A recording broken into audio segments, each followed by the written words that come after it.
अस्सलाम वालेकुम, कैसे हैं आप सब। आज मैं आप लोगों के लिए बना रही हूँ चिकन ब्रोस्ट। चिकन ब्रोस्ट के लिए यहाँ मैंने लिया है 2 किलो चिकन।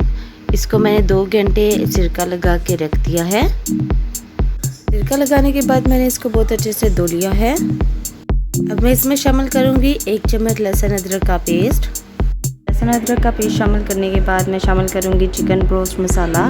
दही, सारी चीज़ें शामिल करने के बाद अब मैं इन्हें बहुत अच्छे से आपस में मिक्स कर लूँगी ताकि सारा मसाला अच्छे से मिक्स हो जाए। अब मसाला लगे हुए गोश्त को मैं एक प्लास्टिक के बार में शिफ्ट कर रही हूँ क्योंकि मुझे इसे 2 घंटे रेस्ट देना है। रेस्ट इस वजह से दे रही हूँ क्योंकि सारा मसाला आपस में जज़्ब हो जाए। ये जितना ज़्यादा आप इसे गोश्त को टाइम देंगे ये इतना ही मज़े का बनेगा और अंदर से कच्चा नहीं रहता। सारा मसाला आपने इसमें शामिल कर देना है।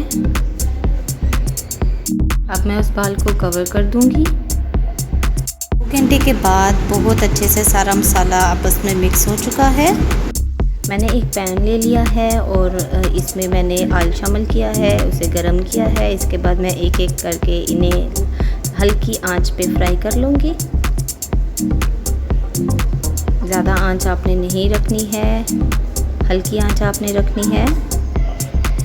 यहाँ पे मैंने सारा गोश्त फ्राई कर लिया है। लीजिए जी, मज़ेदार चिकन ब्रोस्ट बिल्कुल तैयार।